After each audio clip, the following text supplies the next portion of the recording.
for being here. It's a pleasure and it's great to meet you. You too. Yeah, you got a book out and all that good stuff, and we want to get into that. But why don't you go ahead? Like I told you, I don't want to do introductions. I don't like them. I don't feel they're authentic. So give everyone at least a little small digest version of yourself and your background, real quick. How about You that? mean you don't like to read off bios? No, I just feel like it's just Not very personal. yeah, it's like I'm not a talk show host. I'm not a late night person. I'm just and what I can get yeah, it's just that's not a podcast to me. So it. anyway, I just figured it's better than you if you do it. Yeah. So my name is Christine Handy.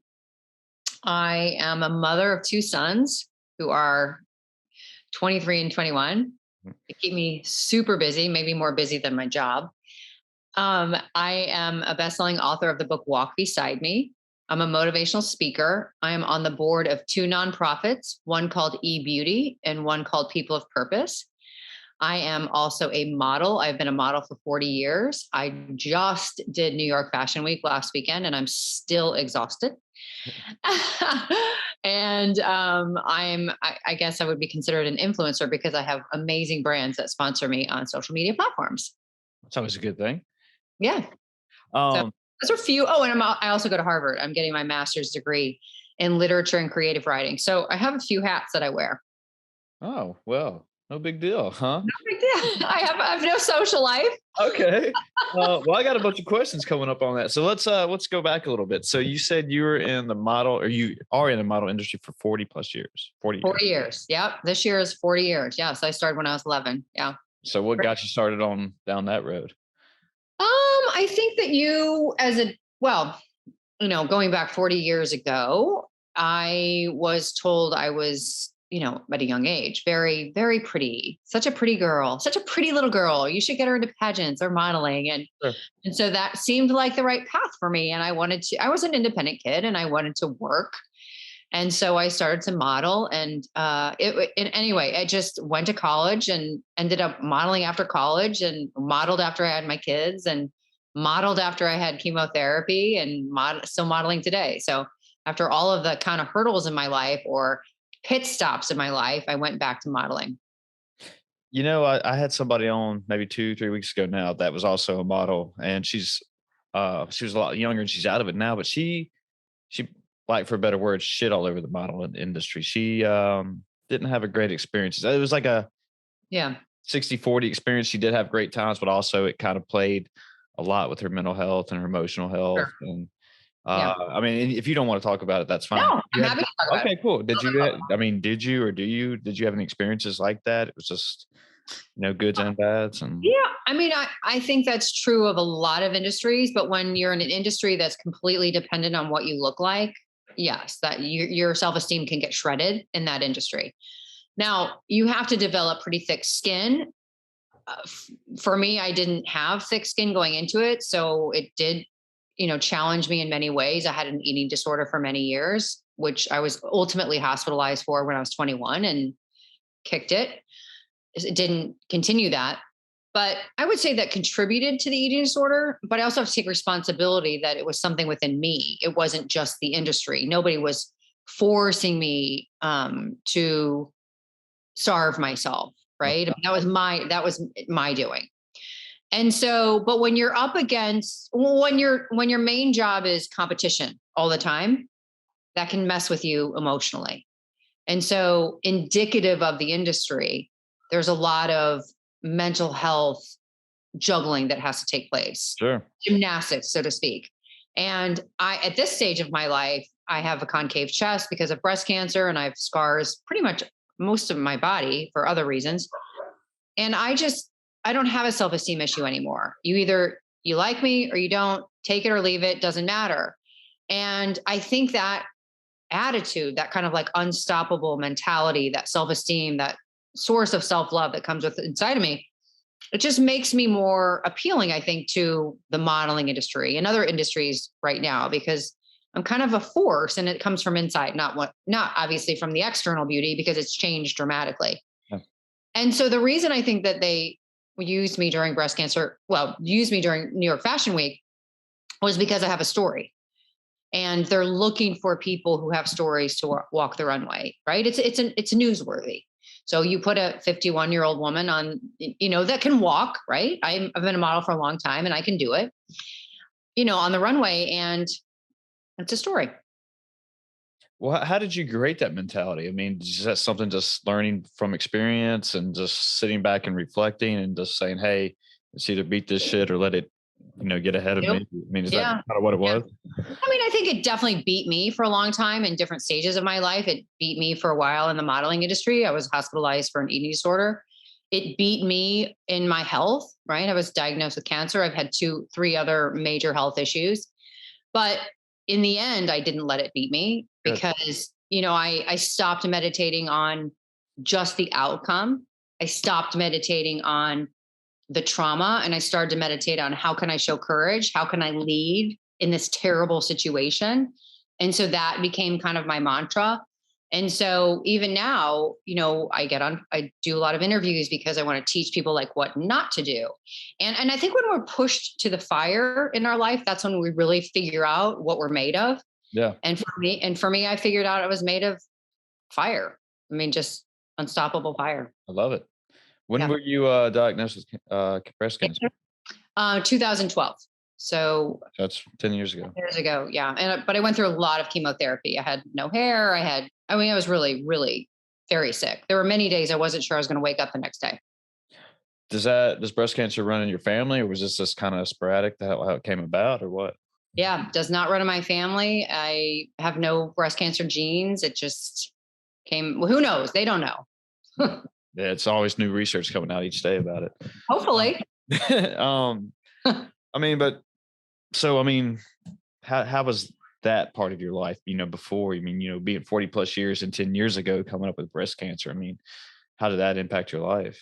Or I think that the 40 years prior to breast cancer were much more challenging because I was super insecure and uncertain of who I was and kind of lost. yeah, And so once I went through chemotherapy and had a lot of time to think about who I was and how I had lived my life, I came out of it going, gosh, I sure don't want to live like that anymore.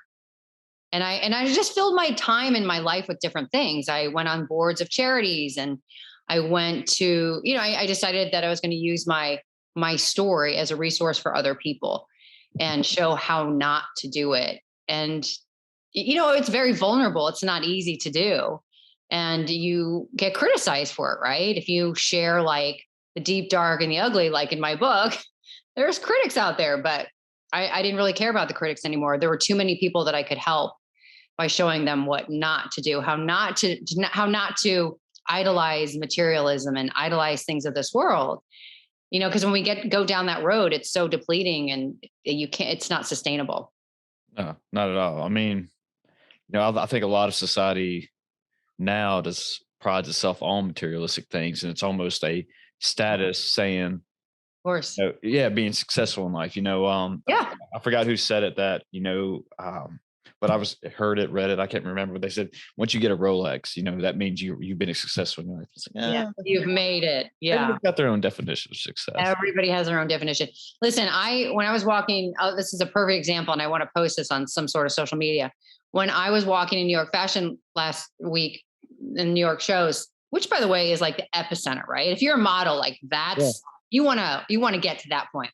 And I never got to that point in my younger years modeling. But when the designers sent everybody to go for a break, I was walking down that runway back and forth. Every minute they were on a break, I was still working. And because I want to be the hardest worker in the room, because there's so much that we can do. There's so many things that we can accomplish. There's so many people we can inspire. Yeah. But if we just go into it like, this will be fun. Fun. It's Yeah. work. It's meant to lead and inspire people. Yeah, I agree 100%. Just like you said, like, you want to be the hardest worker in the room. And that's talking about success and everything. I've always thought that just showing up and just that's half the battle, and actually just putting in some type of effort is what success is made of. Some people just seem to hit the brick wall and then like, well, I tried, hell with it, moving on. And then, they have complaints about themselves and regrets. That's why I never made it. So, well, you may have not actually done the work completely. And I can speak to that because there were some points in my life where I hit a brick wall and was just, all right, fuck it, we'll move on. Yeah. Yeah. And then I regret it now, but it's how it But see, I think those failures teach us how to live a different life. If Mhm. you didn't have that failure, you may not be in the position you're in today. I agree. Yeah. Yeah. I learned a lot from my mistakes in the past, and it's like, all right, let's change these things. And I recently, well, this has probably been 6 months plus more or ago, but I read Matthew McConaughey's Green Lights book, and it Uh-huh. was talking about, opportunities that actually show up to you. And it's either you can either walk through the door or just say, all right, this thing, nah, I'm good. I'll just keep staying at the same road I am. But it's like, something's going off in my brain now. It's like, hey, you got a chance here. You can either Yeah. quit or do something with it. But yeah. What's that degree behind you? What's that on your wall? Oh, so that's my master's degree in sports management from that one. And then the one above it's my bachelor's in physical education. So Got a lot. yeah. So, when you said you were going to Harvard getting your master's, like, oh, okay, fellow. And then yeah, that was part of my thing is that speaking of I guess you can say success or whatever, but when I was graduating from my bachelor's, I had no idea what I was still going to do. I was still trying to figure out, do I want to be a teacher? I tried, but I could never get the job. All my friends were moving, and I was just literally sitting at the house. I don't know what to do. I can't get a job. And this was back in 2009. So right around the recession. But I was like, well, I'll just go back to school and get a master's, and maybe that'll progress me further into the job market, make me more, you know, exciting or to look at on paper. But yeah, now I don't even use it, but I have it. So I guess that's one good thing. And I heard a story, or not a story, but a statistic that 10% of people have their masters. I don't know how true that is, but that was way back. Well, this will set me apart from everybody else. So now it's Well, almost yeah. yeah. I think I mean, for me, I love to learn. Hmm. And so the more I learn, the more opportunities are, I think, put in front of us, right? Yeah. Because we know more. Yeah. So I think knowledge is power. And to go back with what you were talking about when people quit, I think the beginning and the end is so easy, right? It's the beginning of something, it's exciting. The end is like success. Well, it's the middle where the people that stick it out in the middle, those are the ones that become successful. That's a good But point. 80% of all people quit in the middle. Ooh. So just by keep going, you have a 20% of succeeding. So Yeah, I guess I've never really thought of it that way, just because in the beginning it's usually pretty hard and whatever, but you never really see what's going on and towards the middle. And then everyone sees your end results, famous people or whatever. Like, yes, yeah, and they probably, athletes. yeah. And some people will just blame it on, oh, well, they just got that way because they were born with great genetics or they got lucky. Exactly. And luck might, I've heard some people talk about their success, and luck might play a part in it, but a lot of it is just what you said, Yeah. going through the middle of it and doing the hard work and everything. Yeah. Yeah, that's so true. But I love to see people talk about, well, especially in social media, where people will go, oh, well, they just had such and such as a privilege. And I go, yeah, right. People have to work really hard. So, why did you decide to go back and get your master's at this stage in your life? Well, when I went through chemotherapy, I had But a major chemo brain afterwards. And I had a very, sadly, short-term memory. And then also difficulty with language skills, and it really messes with your brain. And so when I went back to school, I decided that, listen, I can play cards, I can do board games, I can do crossword puzzles, but what if I went to school? Like, wouldn't that kind of knock it out? yeah, And so it did. It has. I've been in the program for 2 years, and I have about a year and a half left, and my chemo brain is completely gone. And my language skills are so much better than they ever were, and I'm learning so much. And I have this like thirst for learning at this stage of my life. what is the plan afterwards when you get it? Um, Or is there one? Just well, I always kind of have a plan, but it can move in different directions. I did write a book. It's called Walk Beside Me. It's a national bestseller and actually being made into a film. And I did write a second book after that book, but I've never published a second book. It's the continuation of my first book. It's like a sequel, but it's a very different book. And so when I went to Harvard to get my master's degree, I was like, well, I want to become a better writer.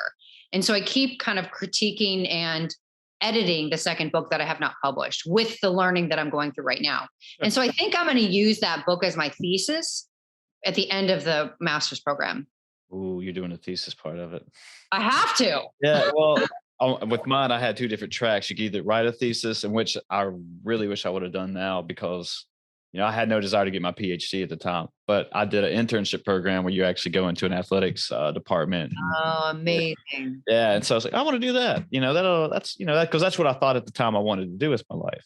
And so I was like, I don't need the thesis, but now I wish I would have kept that on the back burner and just said I did it in this case. I wanted to be what you're doing, actually go back and You can always go back.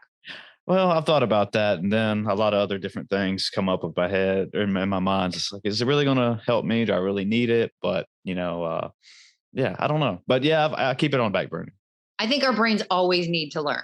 Always. I agree. Yeah, if you're not learning, you're not growing, and that's one thing I actually learned in my life was that leaving, I guess, college and stuff was like, hey, man, stop being an idiot and actually sit down and do the work, learn new things. Keep For you. in yourself. Yeah. I mean, it took a while to learn it, but that's part of the reason why I guess I started this podcast too. But yeah, it's like, hey, you just can't keep doing the same shit. You can just get the same results. You can, but it doesn't get you very far. And a There you go. lot of people do. And a Mhm. lot of people look at the society and they turn on Bravo TV or they turn on E Entertainment. They're like, well, how'd they get that? Or how they, they were just in the right place at the right time. No. What I mean, Hard work. did you develop any different habits, skills that to set you apart from everybody? And what were they? I work harder than anybody I know. It's just that. That's it. And every day, and also I'm also aligned. Everything that I'm doing right now is aligned with what I want to do. What I mean by that is I want to serve, I want to lead, and I want to inspire other people with my story. Yeah. So I'm on the board of nonprofits. Why? To serve. I go to school. Why? To learn in order to write better, in order to serve better. Hmm. I'm a social media influencer. Why? Because I'm talking about my story. I'm a very vulnerable social media influencer. I'm not out there with like a perfect picture going, oh, this is a paid ad and look how cute this purse is. That's not what I do. I serve, I lead, and inspire in every single walk of my life. And I put myself in that position. So when I was finished with chemotherapy, I said to myself, what do you want to do? I want to serve. Well, how does that look? I don't know. So I decided that every position that I was going to put myself in, whether it was with work or relationally or in this world, like physically, I was going to set myself up to serve. And I had to figure out a way to make money doing it, right? And so I was like, okay, well, I'm going to write a book and I'm going to share my story and see how that goes. And so now, from the moment I wake up to the moment I go to bed, I'm working in some capacity for one of those different things. And it's all about serving. And I get to go to bed feeling so good at night because I've helped other people. Like, who wouldn't sign up for that? Yeah, I agree. Yeah, inspiring other people. I mean, What a it privilege. gives you a great feeling inside. I mean, Yeah. what is a day in a life? You said you're waking up and going to bed like that. What does a day in a life of yourself look like? I mean, is That's a good idea. Okay. Well, it 15-hour days and little sleep and yeah. Well, okay. Since New York Fashion Week, I've slept a little bit more because there was not a lot of sleeping going on there. yeah, But okay, so I get up in the morning and I try to post on some capacity, whether it's on LinkedIn or Instagram or Facebook or one of them. But I have people that help me do that. And then I go for some sort of exercise, whether it's walking or it's usually walking, but I have a fused arm. And so I wear a contraption so that when I'm walking, it doesn't hurt my arm. And I have two phones. So I'm either talking on one of them and I'm responding on another one because I'm busy. sure. And so even when I'm walking, I'm working. And then I, come back, I shower, I get ready for the day, and I'm either being interviewed or I've got to talk to my manager or I work for 5 different speaking agencies. So one of them usually has me booked on something, or I'm talking to my modeling agency saying, well, you should pitch me for Paris Fashion Week because now that New York's over, we can make an impact there.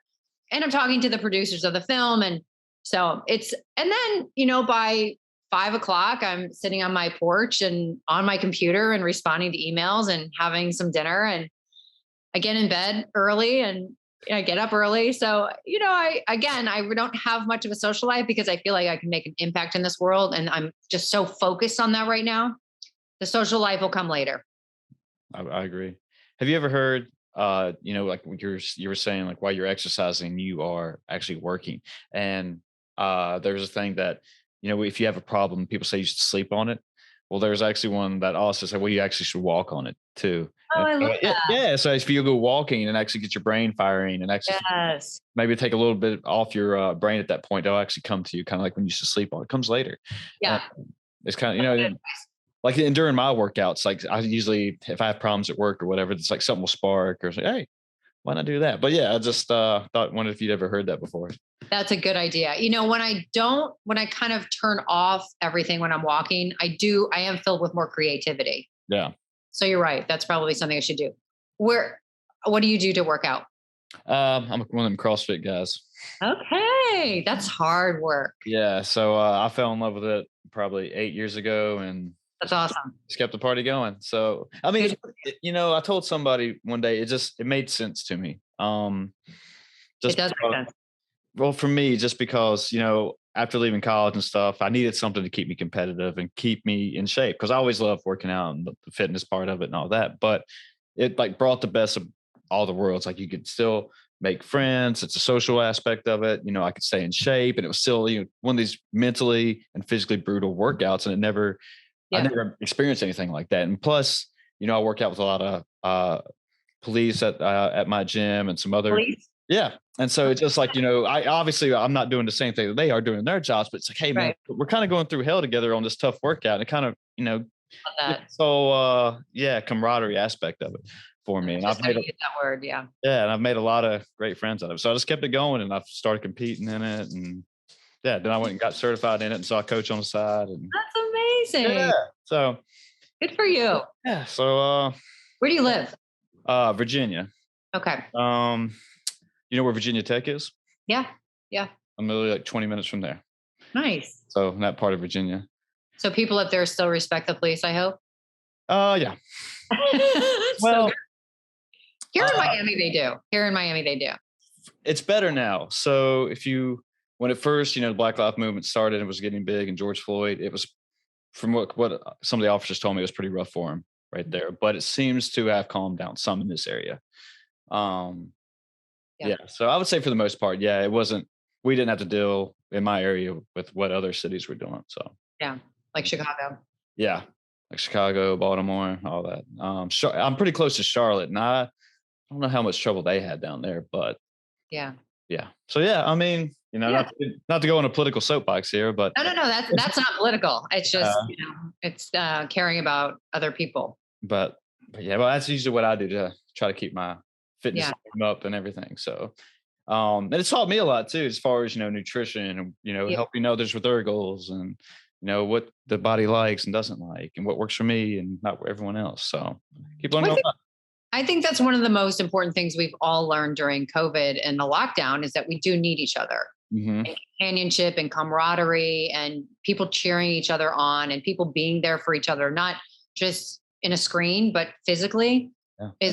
is one of the most important things that we can offer each other. Well, the world got in such a, I forgot what movie it says, but they say a big damn rush. I think it was Shawshank Redemption. But he says, and when the pandemic hit, everything came to a halt, and everyone got to sit down. Especially me, I can talk personally to this and like sit back and Yeah. reflect, think about, hey, where's my life going? Did I just going the way I want it to? I mean, a lot of us get down, and I'm generally speaking, of course, go down this road and we fall into something. We don't ask a lot of questions, and we That's keep right. going. Yeah, and we don't say we're going to be here.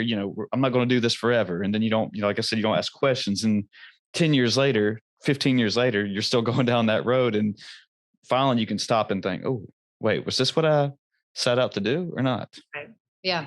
That's so true. And that was a big part of for me. So Yeah.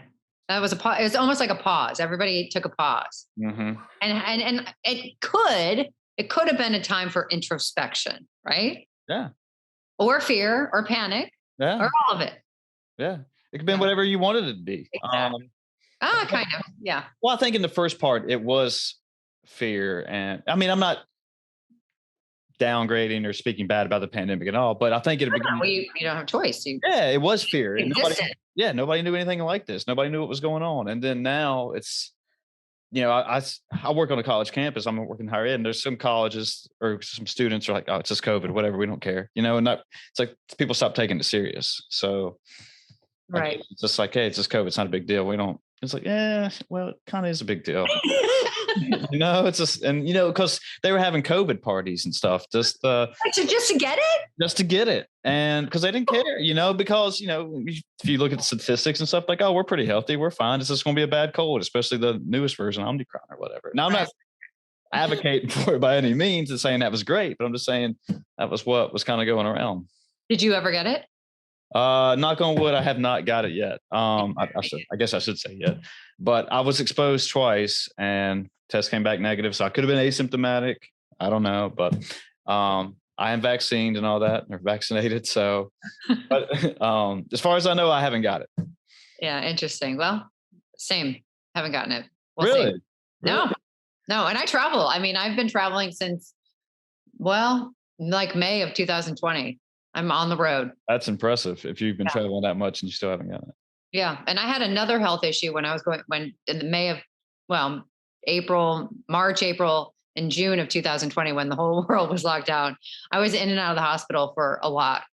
And I was in that hospital, in a hospital gown with an IV on Zoom, working, giving speeches, going to school. Like my Harvard professor, I had a speech, or not a speech, I had a project that it was due. And I emailed her that morning and I said, you know what? I'm back in the hospital and I'm still ready to do my project, but you're going to see me in a hospital gown. And she was like, no, we can move you. And I said, no, there's no excuse. Like, I've done the work. I'm prepared. I'm going to do it. So I just did everything from the hospital. Badass. I mean, just to be in that type of position, still working and doing all that stuff and just grinding, man. But you know what? Here, the mentality was like, if I didn't, I was going to lose hope. I was going to lose hope in myself. I was going to lose hope in this world, and I would just shrivel up and eventually die. You have to keep going. Yeah. And you have to keep your life as normal as possible, even in those moments. And so for me, I was like, no, bring it on. I will continue to do this. I didn't feel great, but I was going to feel bad regardless if I did the Harvard project or not. Yeah. I was going to feel the same. So I just kept going. I just kept doing everything. And I literally did a speech in front of probably 500 people on Zoom from the hospital bed. It's impressive. You just said that you were going to lose hope. I mean, just learning and your goals and, what you want to be at in life. Is that what gives you hope today? Yes. It's funny. Somebody asked me that yesterday on social media. They said, will you die without hope or will you die without faith? And I said, well, damn, it's kind of deep. I know. I get a lot of that. Oh, I said, well, I think both actually, because everybody's been in situations where they feel like hopeless. Yeah.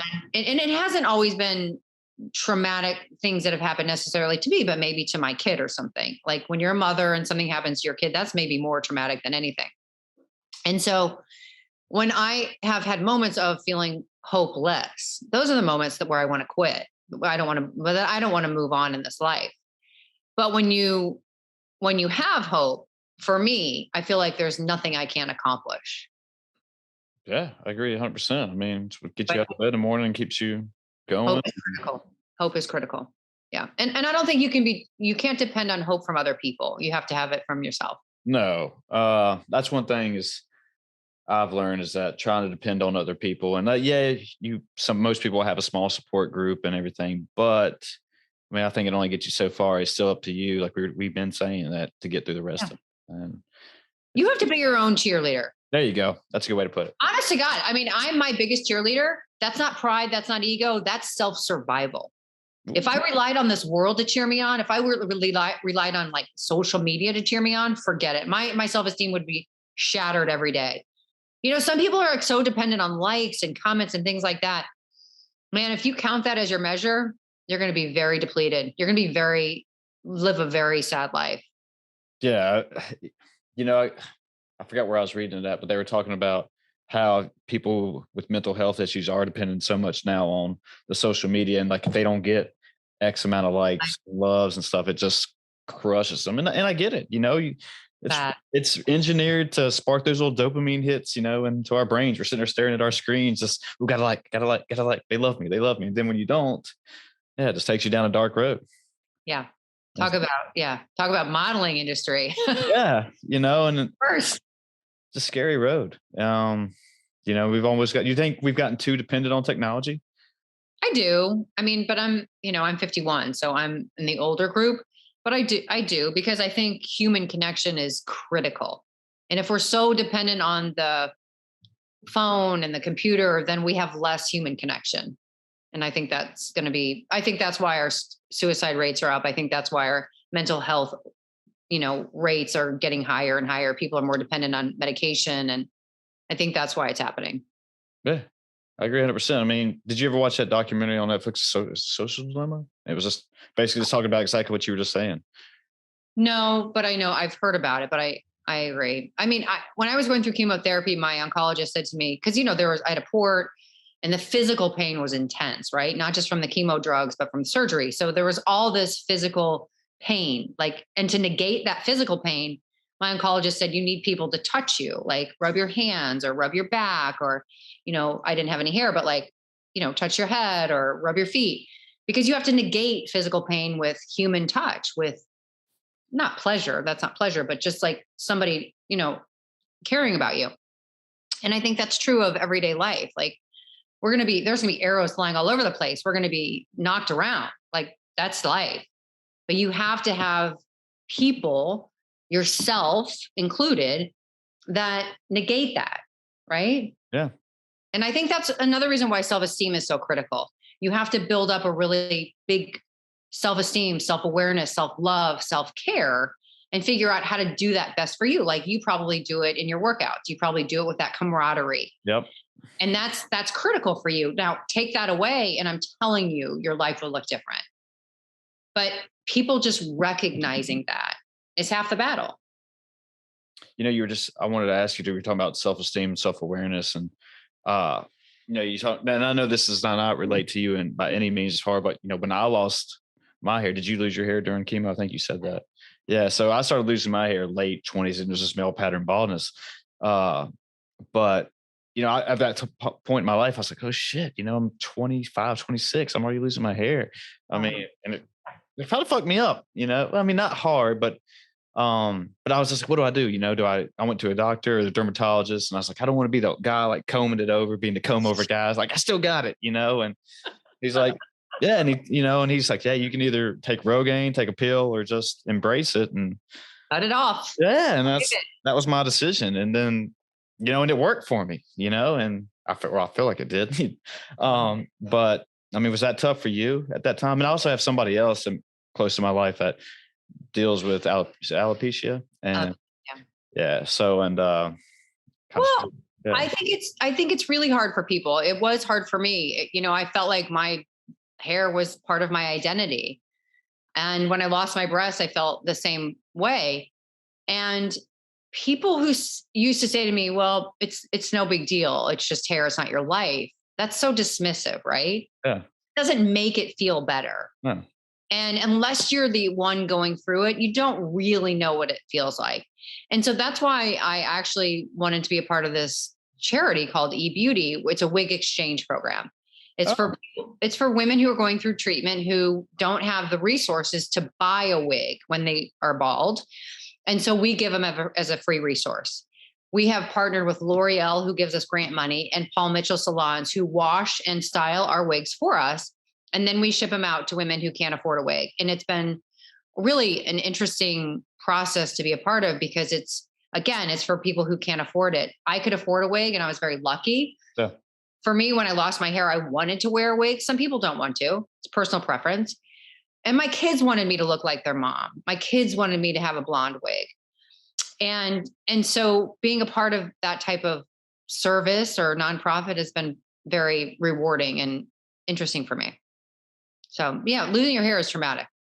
Yeah. Especially, I mean, being in the model industry, like you said, I mean, Yeah.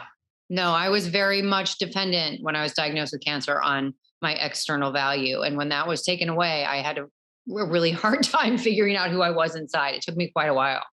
well, I mean, that's what you've been saying. I mean, I love how you developed this self-awareness and you figured it out and you've Yeah. overcome it. So, I mean, I love good or great underdog stories, Yeah. you're Yeah. watching a movie or the book and the guy gets the girl at the end of it or on top. Yeah. I just love those types of stories, just cause, Yeah.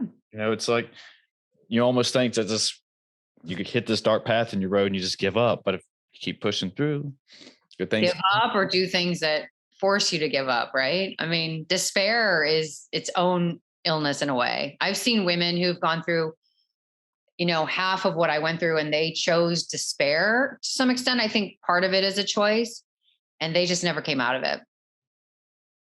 Mm. And that's really sad. That's tragic. That's very tragic. Yeah. Damn. I don't even know what to say to that. Just because, I'm not Well, I trying think it's a I think you can just use it as a learning tool. Like everything is a choice. Your reaction is a choice. Your reaction to your hair loss was a choice. Yeah. You could have had this terrible self-esteem and said to yourself, I'm not worthy, or Yeah. pick an adjective, right? Yeah. Instead, you said, I'm going to shave my head and look hot as shit. And if anybody doesn't think that, then that's too bad because it's not my problem. It's their problem, right? No, Those two are different choices. they are. But no, I agree. I mean, because when you said it's tragic, people just kind of fall down and lay. But because I've met other guys that are just like, "Hey, man, how'd you do it?" And so you just fucking do it, dude. You just take a step at it. Take a choice. But it's almost that. It's just like, yeah, like you said, make a choice. But when people just they don't want to fight or they don't even want to try, it's just like, what? Why? I mean, what? What do you got to lose? I mean, Well, I think that you asked this question a while ago. You said, "How did you know that you were a fighter?" Or how did you know? Were you always this courageous? And I think when you're pushed against a wall, you figure out what you're made of. yeah, maybe just most people haven't been put in those positions yet in their life, and you know, then they haven't figured it out quite yet. So it takes certain life experiences to get you there. I agree. Yeah. And which I wouldn't say that just male pattern baldness is that, and I'm not saying that by any means, but yeah, I mean, you just gotta see where life throws at you, then. Yeah, exactly. And Yeah. See what choices you make. um, so are you doing your? I want to switch gears a little bit just because I was curious about Harvard and stuff. I mean, Yeah. was that like a dream school to go to Harvard? Just because? It's interesting where my mindset was. When I was applying to undergrad, I didn't have this self-esteem. And so I applied to several schools and I got into some of them and I ended up going to SMU, which is a great university. Southern Methodist? Yeah. Yeah. But I would never have applied to like a Harvard. I would have never had the confidence to apply there. Same. And so after I was done with my chemo, I was like, well, I mean, I could die tomorrow. I could die in 10 years. I could die in 50 years. I don't know how long I have in this world. Yeah. So I'm going to go for everything that I didn't have the confidence to do before. So if I want to go to school, I'm going to the top. If they say no, who cares? Literally, who cares? Love it. And so that's what I did. And you know what? They took me and I have like the best grade. So they were smart to take me. They were. So do you do it online or because did you say you were in Miami? I'm in Miami. Yeah, I do it online now. Pre-COVID, we were supposed to be on campus 5 days a semester. Okay. And they're actually opening this summer. So I'll be doing a summer program there. And then when I do my thesis, I'll be on campus doing it. So it's kind of both. Gotcha. Yeah. It's a beautiful campus. I went to Boston maybe a few years ago and Beautiful. kind of got to see it from a distance. And I was like, man, I wonder what it's like to actually just go. I wanted to go set foot on there, but I was like, we had I was up there for a fitness conference. Well, actually a recreation conference, I guess you could say, but yeah. Good for you. You've done so much. Well, not really. I'm not even in recreation fitness anymore. I'm an IT now. So. Okay. But don't say not really, because that's our self-talk is critical, right? Well, yeah. Well, you've accomplished a lot. Well, I try to be. Thank you. Confident, but not overly confident. Like confidence without arrogance, I guess. You don't have any arrogance. But I try to stay humble. Work hard, stay humble. Humble. Yeah, okay. I guess that's why I try to say things like that. It's like, hey, you don't be an even keel. And sometimes when I think personally, like I'm very self-critical. So when I do these podcasts and stuff, I don't like to go back and listen back to anything of what I'm saying because it's like, oh, you idiot! Why'd you say that? That was stupid. You said that wrong. Yeah, that's terrible self-talk. Don't do that. Exactly. So, and I know that, and that's the reason I try not to just keep myself on an even keel and not to try to boast or do anything wild and crazy out here. So you're very good at this. You're very, very good. Well, I don't know about very good, but you're very good. I've been doing it a year. Response is thank you. thank you. That's it. That's it. Best. You are the best. I do. I think honestly, this had nothing to do with you. When I was not at my greatest self-love, I would be like, people would say, oh, you did this or you did that. I'd be like, oh, no. But the truth was I did, but I wasn't able to accept it. right? Yeah. We need to be able to accept it. People want to cheer you on. Thank you. Yeah. Yeah. Well, thank you. Here's a good question. Speaking of that, can you be successful without an ego? Do you think? Absolutely. Yeah. Like I already knew the answer to that. So, but Well, I think you can be more successful and have more influence without an ego, because I don't think people are attracted to pride and ego. And I think that if you let your pride and ego go, you can accomplish more because you're not afraid of the outcome. You're not afraid of somebody saying no, right? yeah, If I had a bunch of pride and ego, I wouldn't have applied to Harvard, because I'd be like, what if they don't take me? What if they say no? I can't handle that. What if I get a rejection letter? But if I have no pride and ego, I'm like, hey, I'm going to apply to Harvard. I'm going to apply to Stanford. I'm going to apply to Princeton. If they say no, who cares?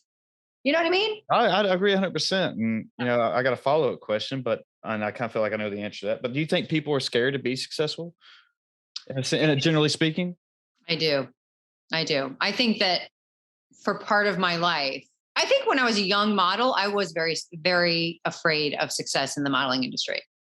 I would Well, have never tried to be, why do you think that? because I was insecure. Really?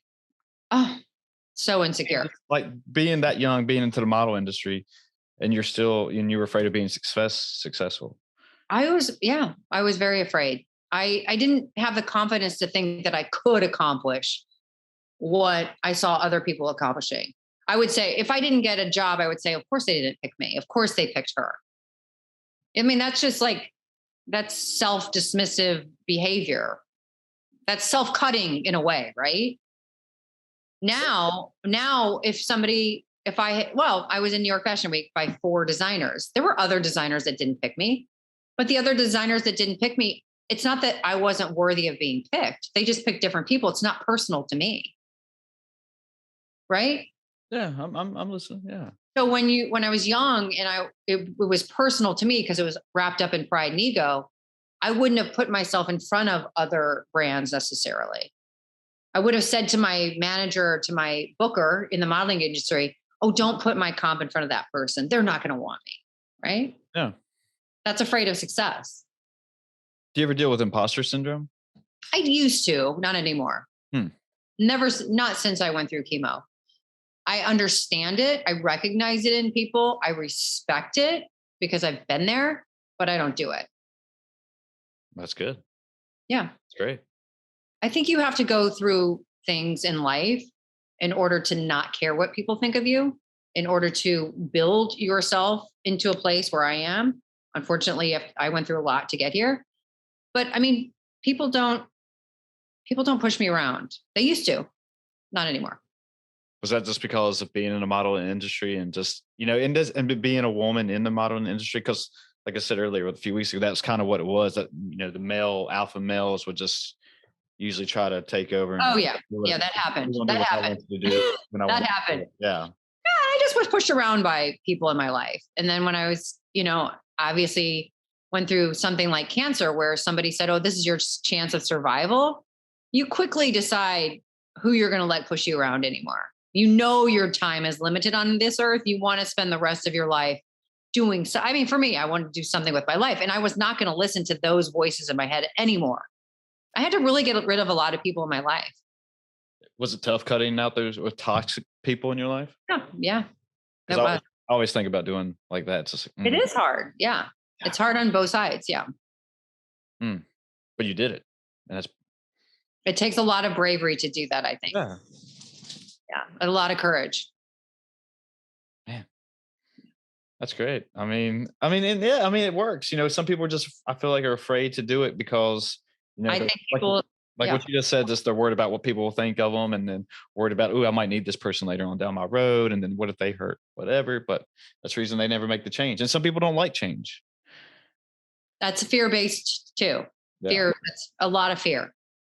Do you think And of the cultural narrative just that it's almost that, hey, I'll just take whatever the life draws at me or the cards that life gives me and just go with it and just never change just because of what we just said? I might go down a road that I don't want to be on, or I might go be an successful road I don't want to be on either. And then, I worry about being too successful and trying to stay at the top as much as I can. And that yeah, just more on my mental health. I think the two roots to that are self esteem and fear. Mm. Yeah. I think a lot of people have very low self-esteem, and I think it's critical to build it up, at men and women. Do you do anything special during your I do day it. I do things every day, to keep your self-esteem going up?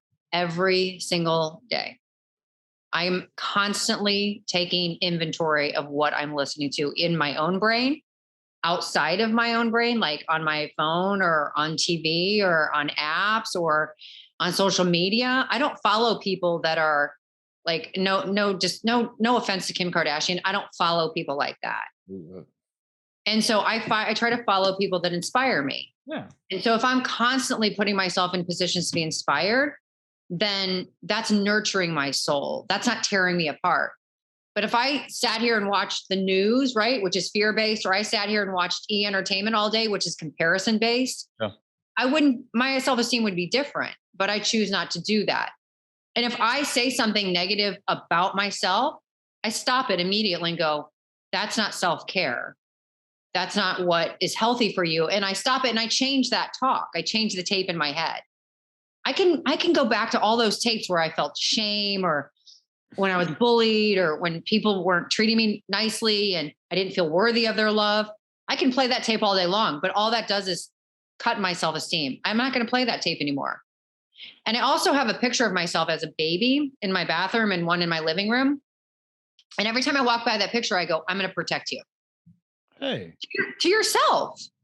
And you know what? It works. Over time, I look at that picture, I'm like, I went from I am going to protect you to I am protecting you.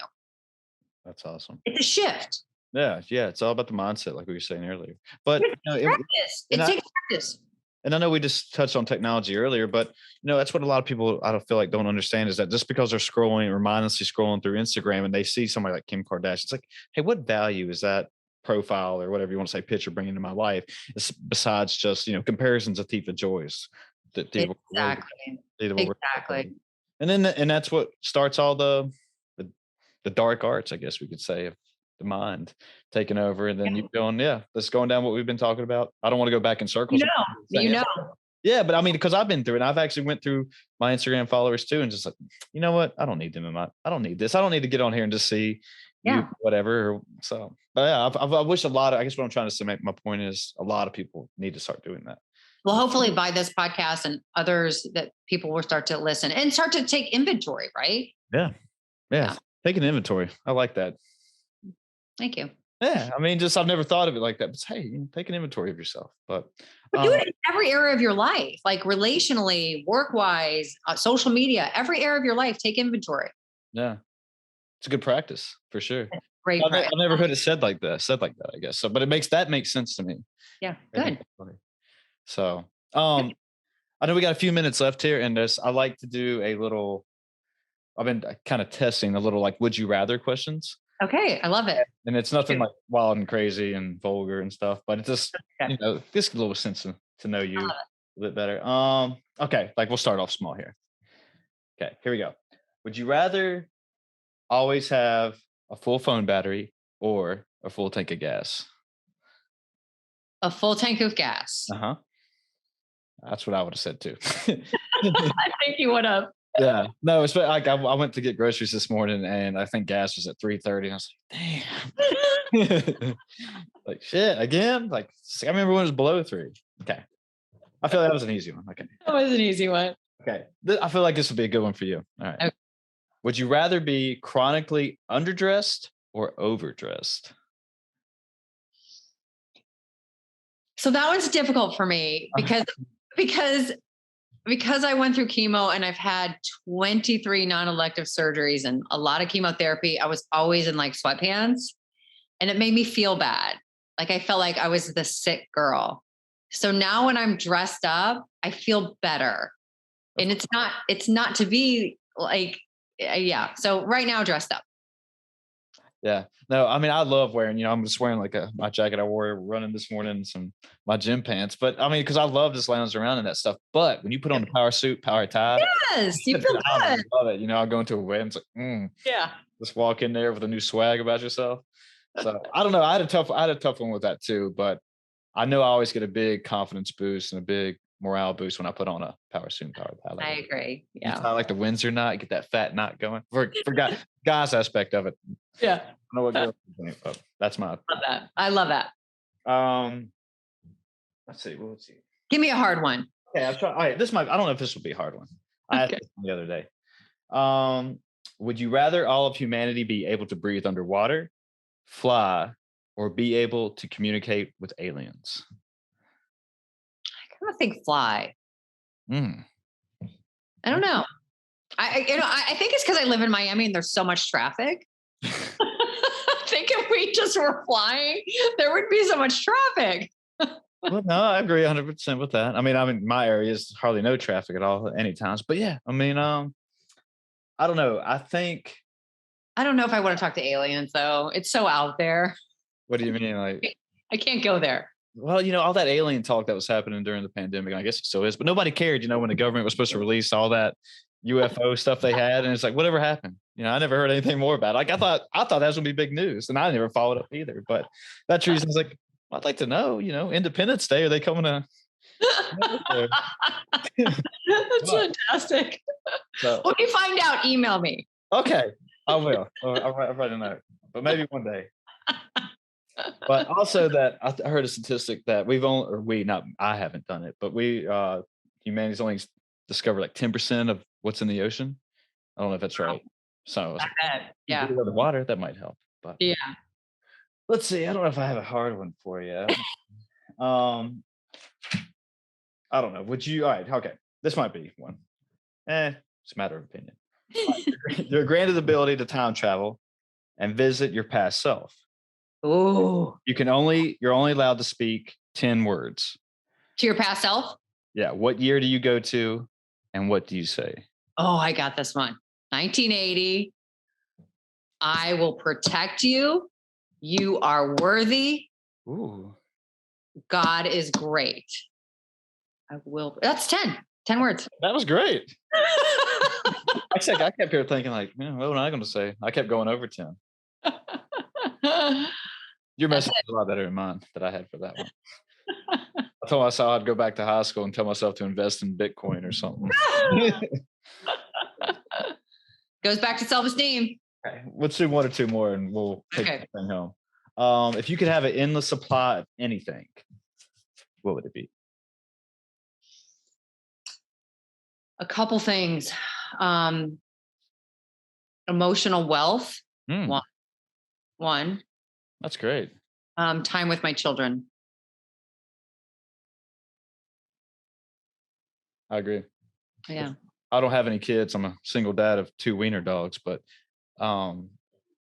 yeah, one thing I've learned, like we talked about earlier, that no amount of money ever bought another second of time, and I'm starting to learn that what I'm doing with my days, and there they are barking right there. Yeah. They hear Yeah, what I do with my days is like, maybe I could have spent my time a little bit different, rather than spending 4 hours on Netflix or something. Not that I do that all the time, but just I have. But yeah, Yeah. that wasn't my best choice. I love that. Yeah, but It's a great question. yeah, I like that one. But I like emotional. What you said, emotional well-being. I always thought. I instantly was thinking like food or something or what. I don't know, but I'm not a foodie, so I don't know. Okay, last one here, and we'll take this one home. Okay. Would you rather have a song be stuck in your head the rest of your life, or never to be able to hear music again? Definitely a song stuck in my head. I love music. Oh yeah, what you jamming out to nowadays? My favorite band is Blue October. I don't know if I know Blue. You have to Google it. The guy's from Houston. I love it. And people ask me all the time, what's your favorite band? And I go, Blue October. And they're like, I don't know Blue October. Blue October is the one that said the song. One is Oceans. One is Hate Me. It's a great band. I actually think I'm looking them up right now. Hate Me. It's one of their most popular songs. That doesn't represent like anything about me, but I love their sound. I hope you're happy. There's a song called I Hope You're Happy. It's one of my favorite songs. Yeah. After this interview, you have to Google. I'm making a note right now. Blue October, I Hope You're Happy. And whenever you hear that song, you have to remind yourself of me. Okay. I was listening to, do you know who the Spinners are? I've heard of them, but I don't They're know. an older band, but I went and saw a comedy show last night, and the guy, yeah, I don't know if you know who Fun. Bert Kreischer is. Yeah. Okay, he was in Roanoke last night. We went up and saw Oh, him, but cool. he had a song called "The Spinners," and it was called "Rubber Band Man," and it's like this old kind of catchy, funky rock vibe. And I've been listening to it. It's like when I got a bad habit of when I really like a song, I keep it on repeat for like Yeah. days, and then I'll just stop. But What was the song called? I'm gonna write it down. "Rubber Band Man" by the Spinners. Okay, I'm gonna Google that when we're done too. Cool. You got your song, I got my song. Perfect. Love it. All right. Wait. Follow up on this one, and then I'll let you get off here. So let's say you go over to your significant other's house, and their parents hand you the aux cord. What song do you put on first? Something about Blue October? No. Probably something from Elevation Worship. Hey, that's a good one. Yeah. And I went to their concert. I love Elevation Worship. So Yeah.